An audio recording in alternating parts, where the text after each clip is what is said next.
नमस्कार दोस्तों, welcome to my YouTube channel.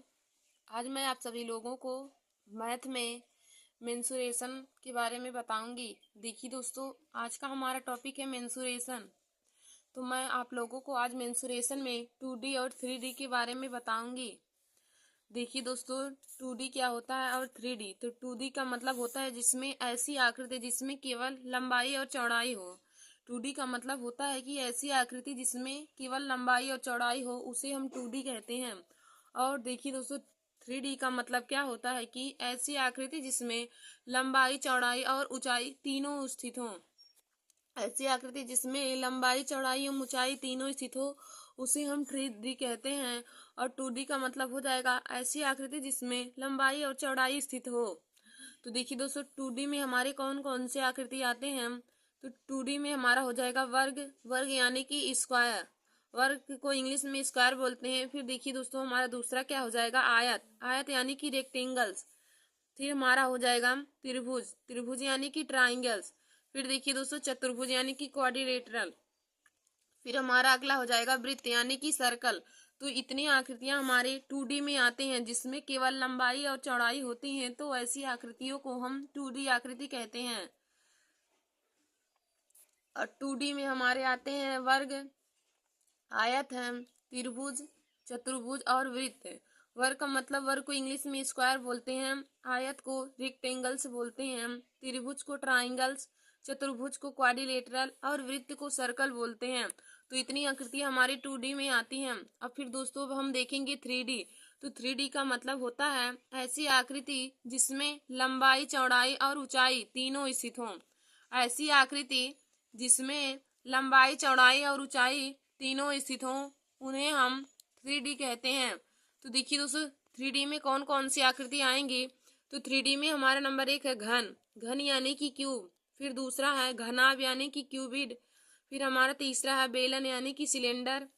फिर हमारा अगला है गोला यानी कि स्फीयर्स। फिर हमारा अगला है शंकु यानी कि कोन।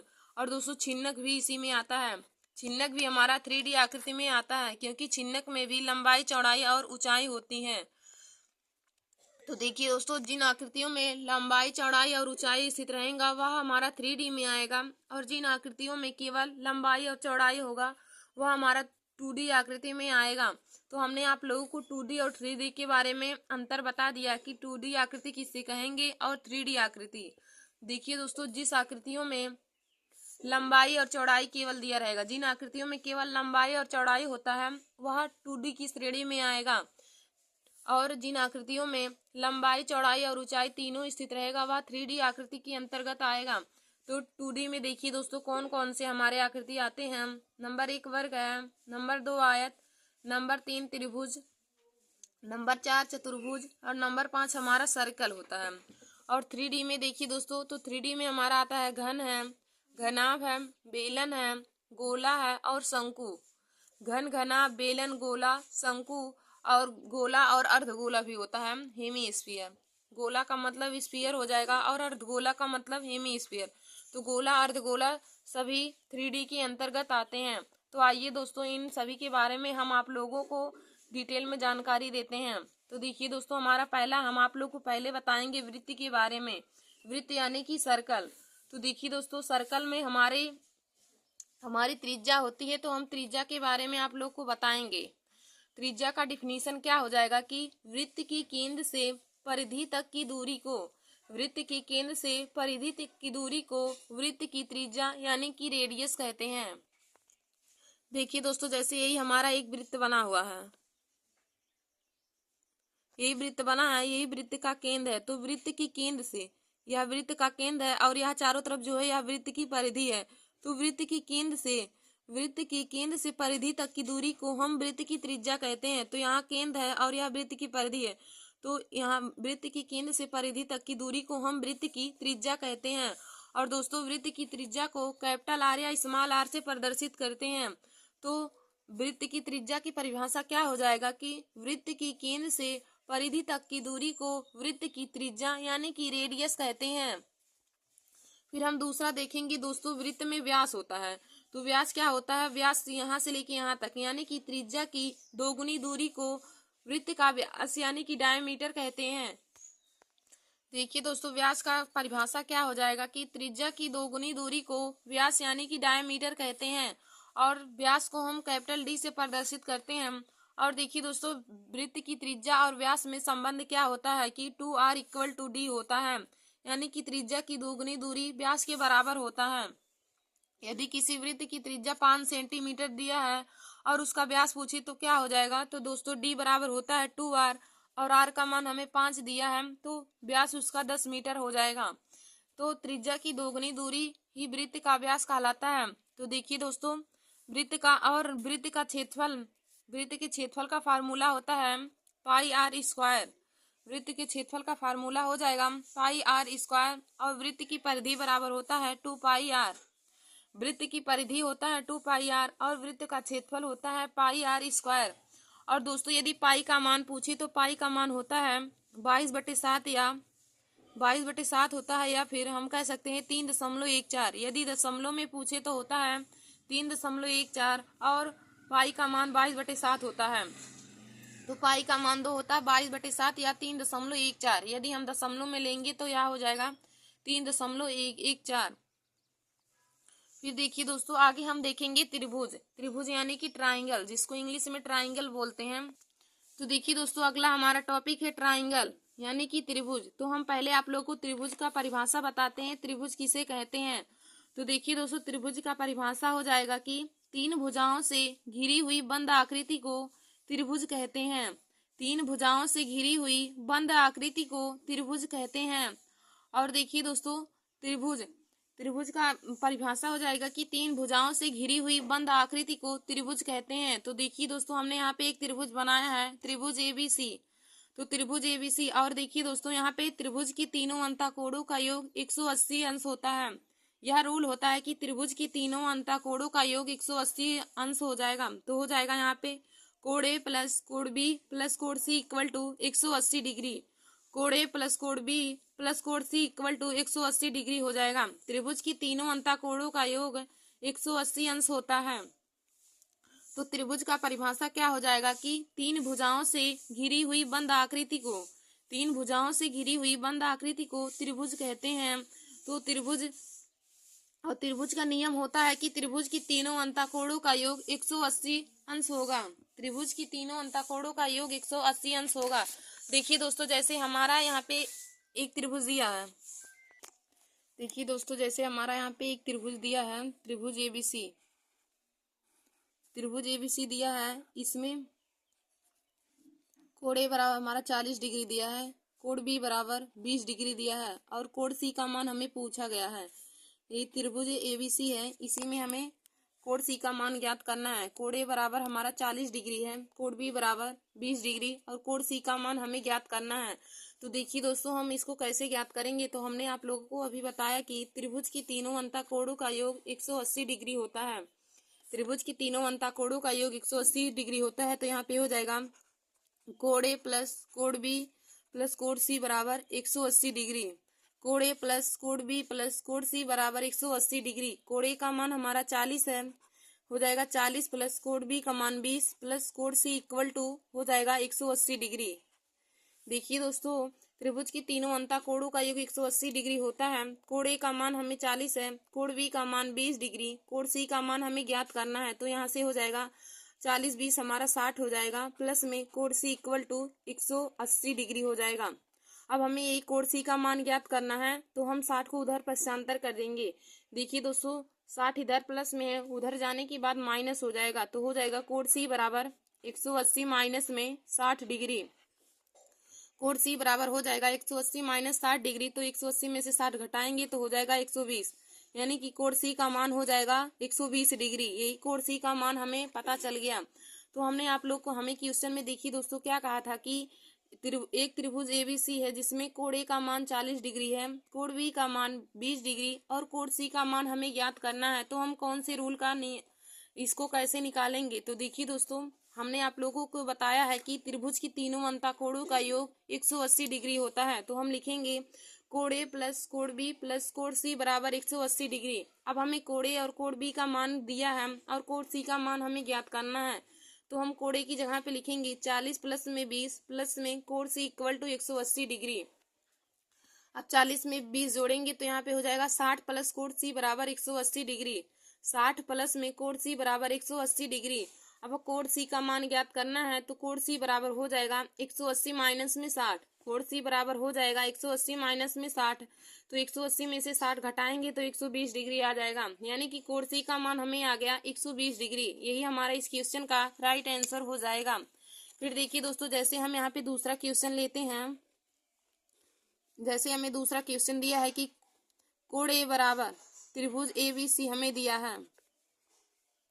त्रिभुज ABC हमें दिया है। जैसे कोण ए बराबर हमारा है x प्लस में 40 डिग्री।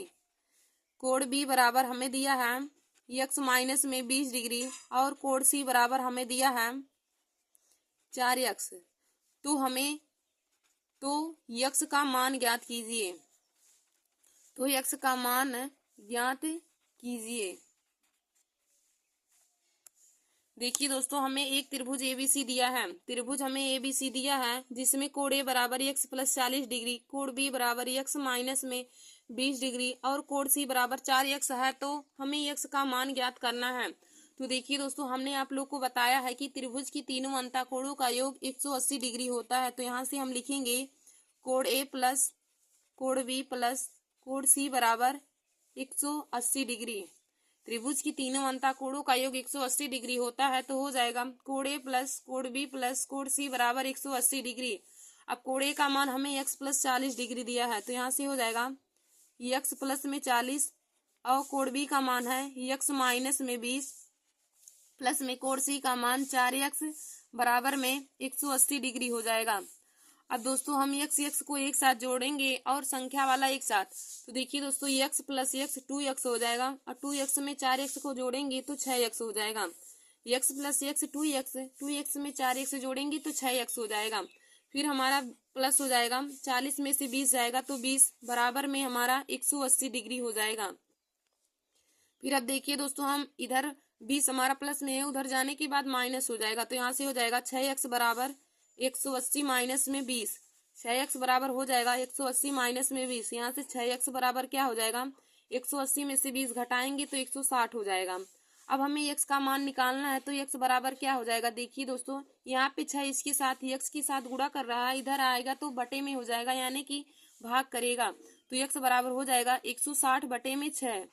अब इसको हम काटेंगे तो 2 से काटेंगे तो 80 दूनी 120 और 3 दूनी 6 होता है। तो x का मान हमें आ गया 80 बटे 3 डिग्री। x का मान आ गया 80 बटे 3। यही इस क्वेश्चन का राइट आंसर हो जाएगा।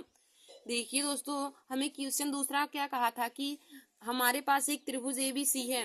त्रिभुज ABC है जिसमें कोण ए बराबर x प्लस 40 डिग्री, कोण बी बराबर x माइनस में 20 डिग्री और कोण सी बराबर 4x है। कोण सी बराबर 4x है। तो x का मान ज्ञात कीजिए। तो हमने आप लोग को बताया है कि नियम कि त्रिभुज की तीनों अंतःकोणों का योग 180 डिग्री होता है। त्रिभुज की तीनों अंतःकोणों का योग 180 डिग्री होता है।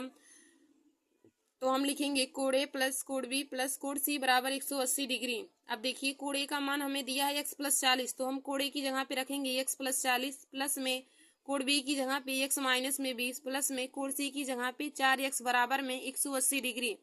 अब दोस्तों, हम x वाली संख्या को एक साथ जोड़ेंगे और संख्या को एक साथ। तो देखिए, यहाँ से हो जाएगा x प्लस x 2x में 4x जोड़ेंगे तो 6x हो जाएगा।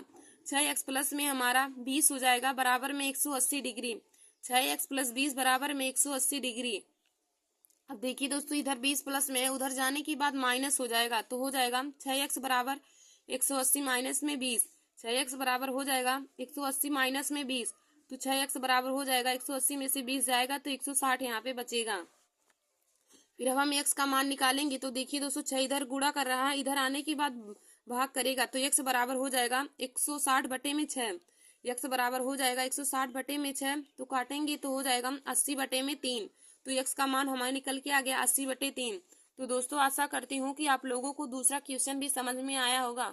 देखिए दोस्तों, त्रिभुज का यह नियम जरूर आप लोग याद रखिएगा कि त्रिभुज की तीनों अंतःकोणों का योग 180 डिग्री होता है। जब भी आपको जैसे त्रिभुज देकर उसमें 2 कोण देकर हमें तीसरे कोण का मान पूछे तो हमेशा यही रूल से आप लोग लगाएंगे कि त्रिभुज की तीनों अंतःकोणों का योग 180 डिग्री होता है, यानी कि कोण ए प्लस कोण बी प्लस कोण सी बराबर 180 डिग्री। इसी से हम मान हमेशा निकाल सकते हैं। और देखिए दोस्तों, त्रिभुज बनने की कुछ कंडीशन भी होते हैं। तो नंबर 1 हमारा क्या होता है कि त्रिभुज की किन्हीं दो भुजाओं का योग हमेशा तीसरी भुजा से बड़ा होना चाहिए। जैसे हम दो भुजा का योग करें, जैसे ए बी प्लस में बी सी का योग जब करेंगे तो हमेशा ए सी की योग से वह बड़ा होना चाहिए। त्रिभुज की कंडीशन क्या होता है कि त्रिभुज की किन्हीं दो भुजाओं का योग हमेशा तीसरी भुजा से बड़ा होगा। जैसे हम ए प्लस बी, जैसे ए बी और बी सी को एक साथ जोड़ेंगे तो वह ए सी के मान से हमेशा बड़ा आना चाहिए। जब बड़ा आएगा तभी वह त्रिभुज संभव होगा, वरना वह त्रिभुज संभव नहीं होगा। और हमारा दूसरा नियम क्या कहता है कि दो भुजाओं का अंतर, त्रिभुज की किन्हीं दो भुजाओं का अंतर किसी तीसरी भुजा से छोटा होना चाहिए। यदि त्रिभुज का कंडीशन दूसरा क्या कहता है कि त्रिभुज की किन्हीं दो भुजाओं का अंतर तीसरी भुजा से छोटा होना चाहिए। फिर देखिए दोस्तों, त्रिभुज का वर्गीकरण। तो त्रिभुज का वर्गीकरण दो प्रकार से होता है, एक भुजाओं के अनुसार, एक कोणों के अनुसार। तो कोणों के अनुसार हमारा 3 प्रकार के त्रिभुज होते हैं और भुजाओं के अनुसार भी त्रिभुज हमारा 3 ही प्रकार के होते हैं। तो कोणों में कौन कौन सा होता है? एक न्यून कोण होता है, अधिक कोण और सम कोण होता है। न्यून कोण, अधिक कोण, सम कोण। तो दोस्तों न्यून कोण क्या होता है? न्यून कोण होता है जिसमें हमारा कोण का मान जिस कोण का मान हमें 90 डिग्री से कम होता है उसे हम न्यून कोण कहते हैं, न्यून कोण त्रिभुज। और समकोण त्रिभुज क्या होता है कि समकोण त्रिभुज में जब कोण का मान 90 डिग्री हो तो वह न्यून कोण होता है। और अधिक कोण क्या होता है? अधिक कोण में जिस कोण का मान, जैसे जब कोण का मान 90 डिग्री से अधिक व 180 डिग्री से कम होता है तो हम कोण को अधिक कोण त्रिभुज कहते हैं। फिर दोस्तों हमारा 3 भुजाओं के आधार पर होता है। तो भुजाओं के आधार पर कौन कौन सा त्रिभुज होता है? नंबर 1 हमारा विषमबाहु त्रिभुज होता है, नंबर दूसरा समबाहु त्रिभुज और नंबर 3 हमारा समद्विबाहु त्रिभुज होता है। तो देखिए दोस्तों, विषमबाहु त्रिभुज क्या होता है तो हम इसका डिफिनीशन पहले आप लोग को बताएंगे, तो आप लोग इसे नोट कर लीजिएगा। विषमबाहु त्रिभुज का डिफिनीशन हो जाएगा कि ऐसा त्रिभुज जिसमें त्रिभुज की कोई भी भुजा बराबर ना हो। देखिए दोस्तों, विषमबाहु त्रिभुज क्या होता है कि ऐसा त्रिभुज जिसमें त्रिभुज की कोई भी भुजा बराबर ना हो। ऐसा त्रिभुज जिसमें त्रिभुज की कोई भी भुजा बराबर ना हो तो उसे हम विषमबाहु त्रिभुज कहते हैं। देखिए दोस्तों, विषमबाहु त्रिभुज का परिमाप क्या होता है? विषमबाहु त्रिभुज में कोई भुजा बराबर नहीं रहेगी तो उसका परिमाप हो जाएगा तीनों भुजाओं का योग, यानी कि ए प्लस बी प्लस सी। विषमबाहु त्रिभुज का परिमाप होता है ए प्लस बी प्लस सी। और विषमबाहु त्रिभुज का अर्ध परिमाप क्या होता है? अर्ध परिमाप यस बराबर होता है ए प्लस बी प्लस सी बटे में 2। अर्ध परिमाप विषमबाहु त्रिभुज का अर्ध परिमाप हो जाएगा ए प्लस बी प्लस सी बटे में 2। और विषमबाहु त्रिभुज का क्षेत्रफल क्या हो जाएगा? अंडर रूट में यस माइनस में ए, यस माइनस में बी, यस माइनस में सी। इस फार्मूले को दोस्तों हम हीरोन का फार्मूला भी कहते हैं। हीरोन फार्मूला जब भी पूछे तो यही हीरोन फार्मूला होता है। अंडर रूट में यस माइनस में ए, यस माइनस में बी, यस माइनस में सी, यही हीरोन फार्मूला होता है। तो दोस्तों विषमबाहु त्रिभुज का परिमाप होता है ए प्लस बी प्लस सी और अर्ध परिमाप होता है ए प्लस बी प्लस सी बटे में 2। और विषमबाहु त्रिभुज का क्षेत्रफल होता है अंडर रूट में यस, पहले ब्रेकेट में यस माइनस ए, दूसरे ब्रेकेट में यस माइनस बी और तीसरे ब्रेकेट में यस माइनस सी। यही हमारा विषमबाहु त्रिभुज का परिमाप हो जाएगा। फिर देखिए दोस्तों, हमारा अगला है समबाहु त्रिभुज। समबाहु त्रिभुज, तो देखिए दोस्तों, समबाहु त्रिभुज हमारा क्या होता है? समबाहु त्रिभुज, तो उसका डिफिनीशन हो जाएगा, समबाहु त्रिभुज का डिफिनीशन क्या हो जाएगा कि ऐसा त्रिभुज जिसमें त्रिभुज की सभी भुजाएं बराबर हो। ऐसा त्रिभुज जिसमें त्रिभुज की सभी भुजाएं बराबर हो उसे हम समबाहु त्रिभुज कहते हैं। तो दोस्तों आप लोग इसके परिभाषा को नोट कर लीजिए अपने कॉपी में। ऐसा त्रिभुज जिसमें त्रिभुज की तीनों भुजाएं बराबर हो उसे हम समबाहु त्रिभुज कहते हैं। जैसे यहाँ पे हमने त्रिभुज एबीसी लिया है, त्रिभुज एबीसी में हमारी सभी भुजा बराबर रहेंगी, यानी कि भुजा ए बी बराबर भुजा बीसी बराबर भुजा एसी की, यानी कि सभी भुजा का मान हमें बराबर रहेगा। यदि जैसे हमें भुजा ए बी का मान 5 सेंटीमीटर दिया है तो अन्य दोनों भुजाओं का मान भी 5 सेंटीमीटर होगा, क्योंकि समबाहु त्रिभुज का नियम होता है कि समबाहु त्रिभुज ऐसा त्रिभुज होता है जिसमें त्रिभुज की तीनों भुजाएं बराबर हो और दोस्तों प्रत्येक कोण 60 डिग्री का हो। त्रिभुज समबाहु त्रिभुज का नियम होता है कि ऐसा त्रिभुज जिसमें त्रिभुज की तीनों भुजाएं बराबर हो और प्रत्येक कोण 60 डिग्री का हो। समबाहु त्रिभुज में प्रत्येक कोण का मान 60 डिग्री होता है दोस्तों, आप लोग इसे भी नोट कर लीजिएगा अपनी कॉपी में। तो दोस्तों यदि हम यहाँ से इसका परिमाप का फार्मूला निकालना चाहे तो परिमाप बराबर हमारा क्या होता है, किसी भी आकृति का परिमाप क्या होता है कि उसकी सभी भुजाओं का योग। तो यहाँ पे हमारी सभी भुजा ए है, तो 3 भुजा है, तो ए प्लस ए यानी कि 3a हो जाएगा। तो समबाहु त्रिभुज का परिमाप हो जाएगा 3a। और समबाहु त्रिभुज के क्षेत्रफल का फार्मूला क्या होता है, अंडर रूट में 3/4 गुणे में ए स्क्वायर यानी कि भुजा का स्क्वायर। जो हमें भुजा का मान दिया रहेगा उसी का हम वर्ग कर देंगे तो हमें समबाहु त्रिभुज का क्षेत्रफल निकल के आ जाएगा। और देखिए दोस्तों समबाहु त्रिभुज की ऊंचाई का फार्मूला क्या हो जाएगा, अंडर रूट में 3/2a। तो देखिए दोस्तों समबाहु त्रिभुज का परिभाषा क्या हो जाएगा कि ऐसी आकृति या ऐसा त्रिभुज जिसमें त्रिभुज की सभी भुजाएं बराबर हो। ऐसा त्रिभुज जिसमें त्रिभुज की सभी भुजाएं बराबर हो तथा प्रत्येक कोण 60 डिग्री का हो, उसे हम समबाहु त्रिभुज कहते हैं।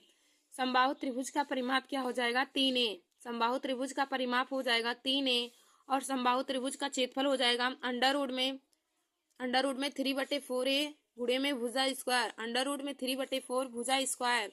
और दोस्तों समबाहु त्रिभुज की ऊंचाई का फार्मूला हो जाएगा अंडर रूट में 3/2a।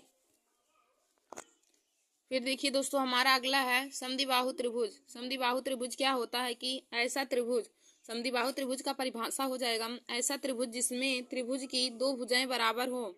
समद्विबाहु का मतलब देखिए दोस्तों, समद्विबाहु का मतलब जिसकी दो भुजाएं बराबर हो। ऐसा त्रिभुज जिसकी दो भुजाएं बराबर हो उसे हम समद्विबाहु त्रिभुज कहते हैं। ऐसा त्रिभुज जिसकी दो भुजाएं बराबर हो उसे समद्विबाहु त्रिभुज कहते हैं।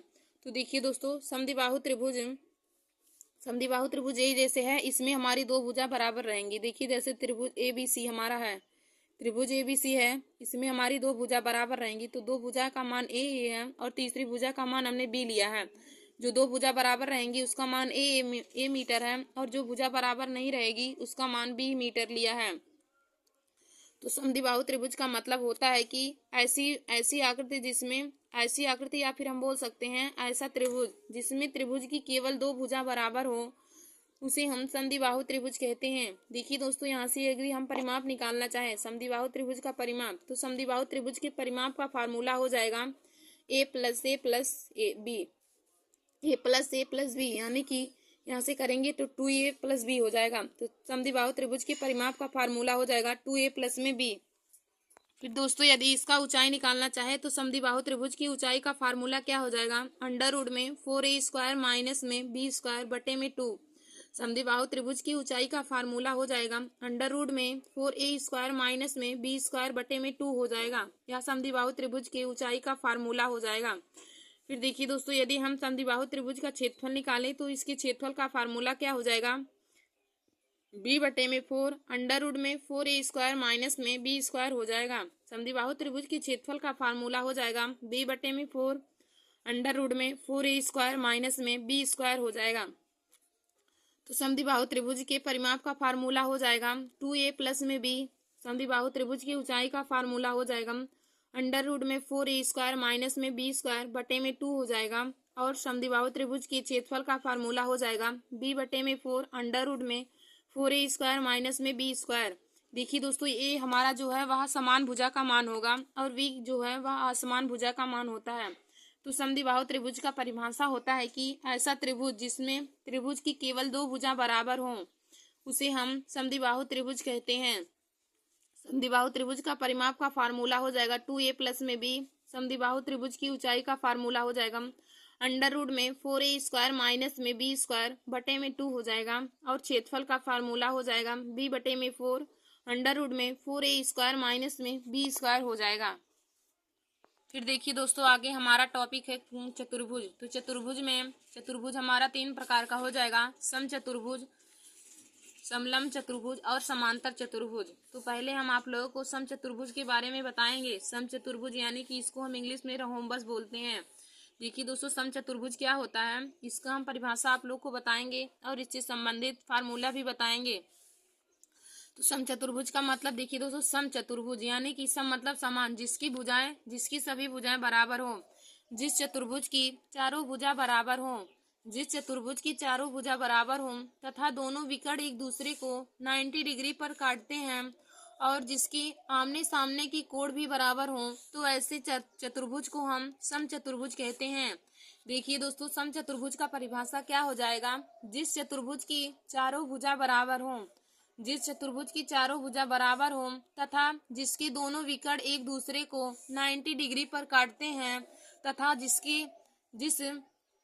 चतुर्भुज के आमने सामने की कोण भी बराबर होते हैं, ऐसे चतुर्भुज को हम समचतुर्भुज कहते हैं। तो देखिए, हमने यहाँ पे एक समचतुर्भुज का फिगर बनाया है। तो देखिए दोस्तों, इसमें समचतुर्भुज में इसकी चारों भुजा बराबर हैं और इसके आमने सामने की कोण भी बराबर हैं तथा दोनों विकर्ण एक दूसरे को 90 डिग्री पर काट रहे हैं। दोनों विकर्ण एक दूसरे को 90 डिग्री पर काट रहे हैं। तो देखिए, यहाँ से हो जाएगा कोण ए हमारा कोण सी के बराबर है, कोण बी कोण डी के बराबर है, क्योंकि समचतुर्भुज की परिभाषा में हमने आप लोग को बताया है कि इसके आमने सामने के कोण बराबर होते हैं तथा इसके दोनों विकर्ण एक दूसरे को 90 डिग्री पर काटते हैं और समचतुर्भुज की सभी भुजाएं बराबर होती हैं। तो यहाँ पे फिगर में हमने इसकी सभी भुजा को ए मीटर माना है। तो इसका परिमाप क्या हो जाएगा, ए प्लस ए यानी कि 4a हो जाएगा। तो समचतुर्भुज का परिमाप का फार्मूला हो जाएगा 4a। फिर हम इसका क्षेत्रफल निकालें तो समचतुर्भुज का क्षेत्रफल हो जाएगा 1/2 गुणे में d1 इंटू में d2, यानी कि दोनों विकर्ण हैं। d1 d2 का मतलब डायगोनल यानी कि विकर्ण होता है। तो हो जाएगा समचतुर्भुज का क्षेत्रफल का फार्मूला 1/2 गुणे दोनों विकर्णों का गुणनफल। समचतुर्भुज का विकर्ण का फार्मूला हो जाएगा 1/2 गुणे में दोनों विकर्णों का गुणनफल, यानी कि 1/2 इंटू में d1 इंटू में d2। तो दोस्तों, समचतुर्भुज क्या होता है कि जिस चतुर्भुज की सभी भुजा बराबर हों तथा आमने सामने की कोण बराबर हों तथा जिसके दोनों विकर्ण एक दूसरे को 90 डिग्री पर काटते हैं, ऐसे चतुर्भुज को हम समचतुर्भुज कहते हैं। और देखिए दोस्तों, समचतुर्भुज का परिमाप का फार्मूला हो जाएगा 4a। समचतुर्भुज की परिमाप का फार्मूला हो जाएगा 4a और समचतुर्भुज के क्षेत्रफल का फार्मूला क्या हो जाएगा, 1/2 गुणे में d1 इंटू में d2। समचतुर्भुज के क्षेत्रफल का फार्मूला हो जाएगा 1/2 गुणे में d1 इंटू d2, यानी कि 1/2 गुणे में दोनों विकर्णों का गुणनफल। फिर देखिए दोस्तों, हमारा कौन सा चतुर्भुज, अगला हमारा है समलंब चतुर्भुज। अगला हमारा है समलंब चतुर्भुज। समलंब चतुर्भुज को इंग्लिश में हम ट्राइपीजियम बोलते हैं। तो समलंब चतुर्भुज देखिए दोस्तों, यहाँ पे हमने एक समलंब चतुर्भुज बनाया है। तो समलंब चतुर्भुज का परिमाप क्या हो जाएगा, a plus B plus C plus D, यानी कि सभी भुजाओं का योग। समलंब चतुर्भुज का परिमाप होता है कि चारों भुजाओं का योग, यानी कि a plus B plus C plus D हो जाएगा। फिर दोस्तों, हम समलंब चतुर्भुज का क्षेत्रफल निकाले तो इसके क्षेत्रफल का फार्मूला हो जाएगा 1/2 गुणे समांतर भुजाओं का योग। 1/2 गुणे समांतर भुजाओं का योग गुणे उनकी बीच की लंबिक दूरी। समलंब चतुर्भुज का क्षेत्रफल का फार्मूला हो जाएगा 1/2 गुणे में समांतर भुजाओं का योग गुणे में उनकी बीच की लंबिक दूरी। यही समलंब चतुर्भुज का हमारा क्षेत्रफल होता है। समलंब चतुर्भुज का परिमाप का फार्मूला क्या होता है, a plus B plus C plus D. और समलंब चतुर्भुज का क्षेत्रफल का फार्मूला होता है 1/2 गुणे समांतर भुजाओं का योग गुणे उनकी बीच की लंबिक दूरी। 1/2 गुणे समांतर भुजाओं का योग गुणे उनकी बीच की लंबिक दूरी। फिर दोस्तों, हमारा अगला होता है समांतर चतुर्भुज। अगला हमारा होता है समांतर चतुर्भुज।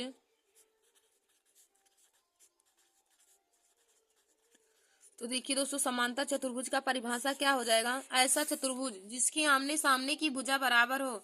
ऐसा चतुर्भुज जिसके आमने सामने की भुजा बराबर हो उसको हम समांतर चतुर्भुज बोलते हैं। जैसे ये हमारा फिगर बना है, इसमें हमारा आमने सामने की भुजा बराबर रहेगा तो इसको हम समांतर चतुर्भुज बोलेंगे। जैसे हमारा एक चतुर्भुज ABCD दिया है, एक चतुर्भुज ABC दिया है। तो ABCD में देखिए दोस्तों, यह भुजा इस भुजा के बराबर और यह भुजा इस भुजा के बराबर, यानी कि AB बराबर है DC के और AD बराबर है BC के। तो समांतर चतुर्भुज का परिभाषा हो जाएगा कि ऐसा चतुर्भुज जिसमें आमने सामने की भुजा बराबर हो उसको हम समांतर चतुर्भुज बोलते हैं। तो दोस्तों, यदि हम इसका परिमाप निकालना चाहें तो परिमाप बराबर क्या हो जाएगा, परिमाप होता है चारों भुजाओं का योग। तो यहाँ से हो जाएगा a प्लस बी, यानी कि हमारा हो जाएगा 2a प्लस में 2b। हम कॉमन करके लिखें तो हो जाएगा 2a प्लस में b। तो समांतर चतुर्भुज के परिमाप का फार्मूला हो जाएगा 2 ब्रैकेट में a प्लस में b हो जाएगा। हम 2a प्लस 2b भी बोल सकते हैं, या फिर हम कह सकते हैं 2 ब्रैकेट में a प्लस में b। तो समांतर चतुर्भुज का परिमाप हो जाएगा 2 ब्रैकेट में a प्लस में b। और समांतर चतुर्भुज के क्षेत्रफल का फार्मूला क्या होता है दोस्तों? आधार गुणे में ऊंचाई। समांतर चतुर्भुज का परिमाप का फार्मूला होता है आधार गुणे में ऊंचाई। देखिए दोस्तों, आज हमने आप सभी लोगों को त्रिभुज चतुर्भुज के बारे में बहुत डिटेल में जानकारी दे दी है। तो आप लोग, आशा करती हूँ कि आप लोगों को हमारा यह वीडियो समझ में आया होगा दोस्तों। और हम टॉपिक अगले वीडियो में लाएंगे। धन्यवाद दोस्तों। ऐसे ही हमारे वीडियो को देखने के लिए आप सभी लोग हमारे YouTube channel Nancy success classes को सब्सक्राइब कर लीजिए और अपने दोस्तों में शेयर करना ना भूलिए। दोस्तों, आशा करती हूँ कि आज जो टॉपिक हमने आप लोगों को बताया है वह बहुत अच्छी तरीके से समझ में आया होगा। और देखिए दोस्तों, आज हमने मेंसुरेशन का टॉपिक लिया था। तो मेंसुरेशन में हमने आज आप लोगों को 2D के बारे में कुछ टॉपिक बताया है। अभी हमें 2D में बहुत टॉपिक आप लोगों को बताना है। तो दोस्तों, हम उस पर भी वीडियो बनाएंगे आप लोगों के लिए। देखिए, आप लोग जो हम आप लोगों को फार्मूला और परिभाषा बताए हैं उसको आप लोग अपनी कॉपी में जरूर नोट कर लीजिए, क्योंकि मेंसुरेशन से संबंधित फार्मूला जब आप लोग को याद रहेगा तभी आप लोग क्वेश्चन को सॉल्व कर सकते हैं। धन्यवाद दोस्तों।